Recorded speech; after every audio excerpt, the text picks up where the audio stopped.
That's a clip from the film Jack, which is just one of the many specials that's going to be airing on CBS this week. Hard to believe it's been 30 years, and of course this is the week of the anniversary of the death, and everybody and their brother has television specials. We'll be hearing all about it. Everybody will be thinking Larry King's coming on later this week. We'll talk a little bit about that. He's got a special, everybody remembering where they were if you were old enough.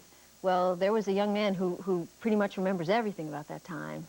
In fact, he started writing the White House when he was 14 years old, I believe, and they wrote back, and it started a little bit of a love affair with the Kennedy administration and the Kennedy mystique. Robert L. White joins us. He is a collector. Robert White, welcome to the show. How are you?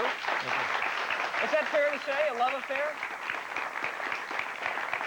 Yeah, I admired President Kennedy. You know, he had his foibles, as every man does, but I think as a president, he was a great president. And some of the things that you've collected, as we said, you wrote to many different members of the administration. You befriended some of them. Yes, I got to be friends with quite a few of the insiders, the Kennedy inner circle, they call them.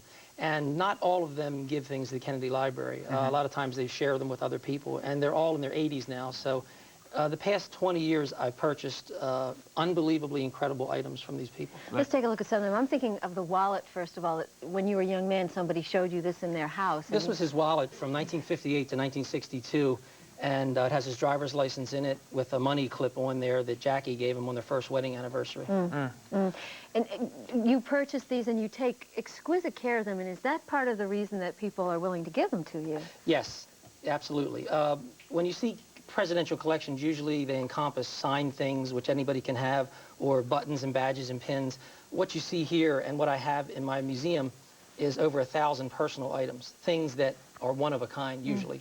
When you say a museum, it's a legitimate, recognized museum? Well, no, I have a private museum. I give tours to school groups or companies, whoever wants to come, even one person if they legitimately love Kennedy or want to see and handle the things. If you go to the Smithsonian, you can't handle anything. In my museum, you can handle it, look at it, take pictures with it. Now look at this, for instance. Yeah, it's his 1951 passport.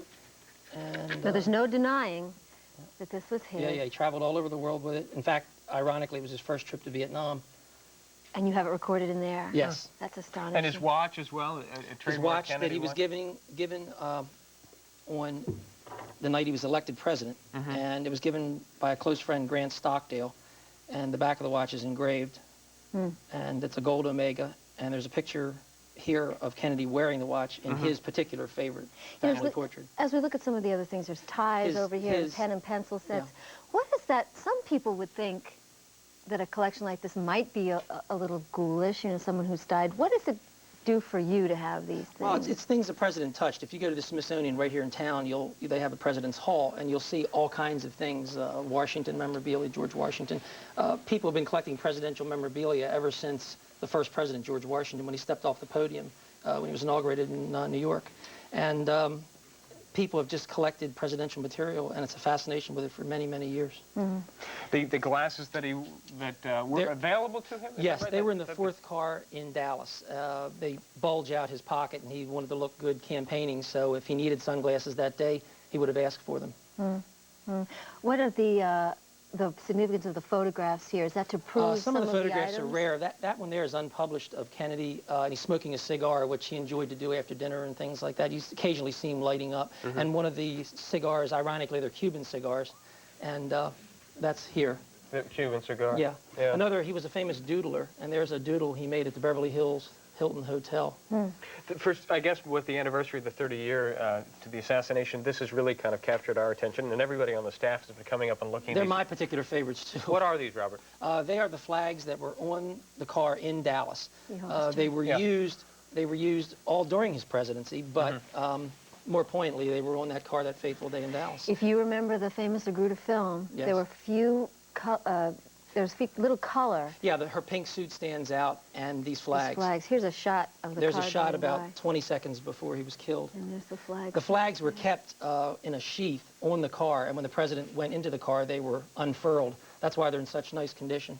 They were really well cared for by the driver of the car. Well, and cared for and loved, as John said, by you. And it's going to be quite a week. This week, the 30th year. I'm going to Dallas. I was just going to say, I'm going to spend 5 days down there. Last year, I had dinner with Marina Oswald and talked about my collection with her. And my collection is a vehicle to, get more things from more people. Well, Robert White, we know that they're going to be well taken care of, as will the memory if it's in your hands. Thank you. Thanks very much for sharing it with us today. Thank you. We'll be right back.